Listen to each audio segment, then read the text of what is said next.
On February 12, 2014, Twitch Plays Pokemon, arguably one of the most important social experiments of this young century, was born. Now, here's what Twitch Plays Pokemon is if you didn't know.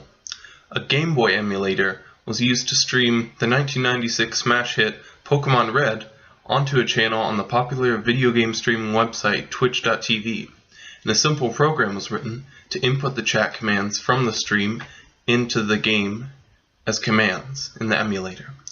So this means that when someone types A, B, up, down, start, left, right into the stream's chat box, the character on the stream within the game will actually execute that command.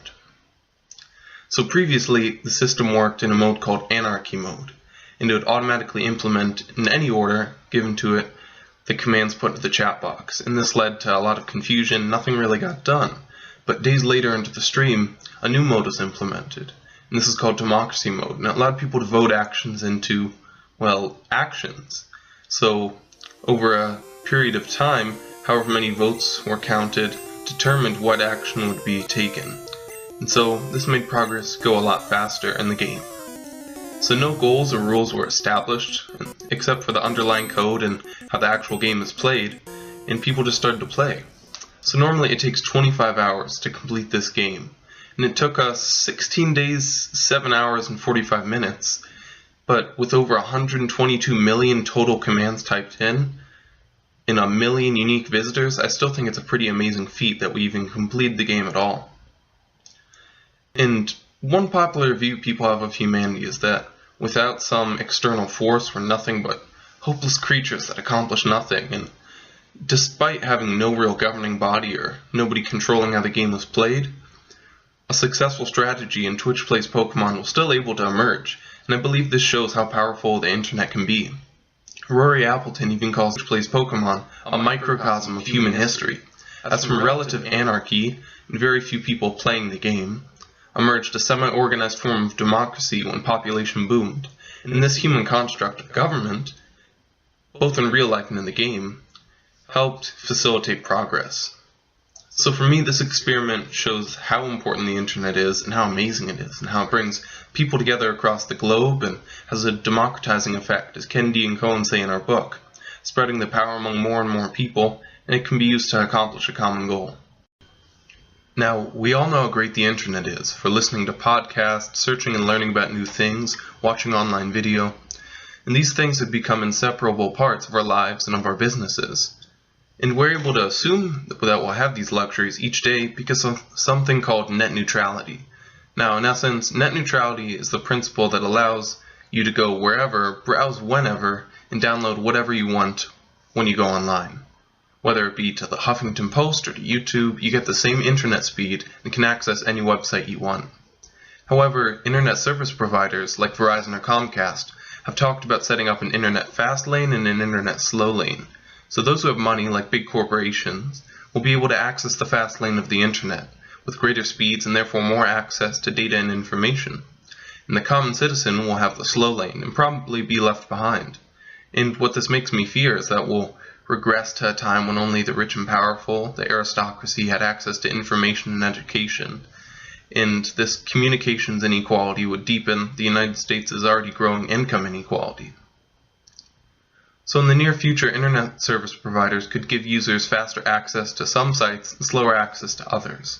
So if, for example, Hulu paid Comcast to allow subscribers to go to their website, Comcast might decide Netflix, which did not pay, should not get as fast of service, and therefore you won't have as much traffic going to Netflix overall, and they'll lose customers. So this also affects small-time bloggers, for example, like your friend who blogs about cats wearing pirate costumes. Because they're so small and they don't have any monetary incentive to provide for the larger corporations, why would they want to show their channel or show their site? So they wouldn't be able to get into this tiered model of the internet, and therefore all these small sites would not be seen by people and these ideas would not be heard. So many big companies that employ a lot of people now, like Facebook or Zipcar, were once small internet startups just like this. In this model, they would not have their voices heard, and these jobs would not be developed, and this innovation would be lost. This tiered model of the internet goes against the fundamental nature of what the internet is supposed to be. So the creator of Reddit, Alex Ohanian, says that on an open internet where all links are created equal, the best stuff bubbles up to the top. Reddit, the 64th most popular website in the world, is the epitome of this meritocracy. People that like posts upvote them and they go to the top, and other people can see them, and posts that people don't like are downvoted so they aren't seen by people. Meritocracies aren't seen in the real world, and that's what makes the internet so special. So in recent history, people may not have been able to share their ideas based on education level or where they're born, their race, their gender, their religion. But what the internet does is it allows anyone to share their story, so they don't need to be backed up by some big corporation, like on television. Now, another piece of net neutrality is having it free for everyone. Not free in the $0 paid sense, but free in that it's ubiquitous. No matter if you're in a rural area or a big city, just like electricity, it's going to be everywhere. And it doesn't matter what the source is or where it's headed, everyone can have it. But this is not the case right now. People are constantly blaming each other for hogging all the bandwidth. But what people have to understand is that the internet is not a finite natural resource like oil that we're going to run out of. Bandwidth can keep on expanding as technology keeps on improving. And rather than blame our neighbor, we should look towards the internet service providers to improve their services. The US is currently 13th in world internet speed, and the quality and cost of broadband hasn't budged in years. We need to invest in things like fiber optics. And this is very doable for these corporations, as they have the money needed to make this investment, but the monetary incentive isn't there, as they have a monopoly over the industry, and no real competitors exist. In communities where the population was not dense enough for internet service providers to make a profit, local citizens have actually tried to create their own broadband connections, such as in North Carolina. And this is actually successful. I mean, they had their own internet connections and it worked, but later, 19 states made this illegal to do, eliminating any competition. And this lack of internet access is holding back rural areas, especially in the South, from bettering their lives and creating jobs. Now, very recently, on January 18th of this year, a federal court ruling was made that didn't necessarily go against net neutrality, but invalidated the way the Federal Communications Commission tried to make net neutrality rules in 2010.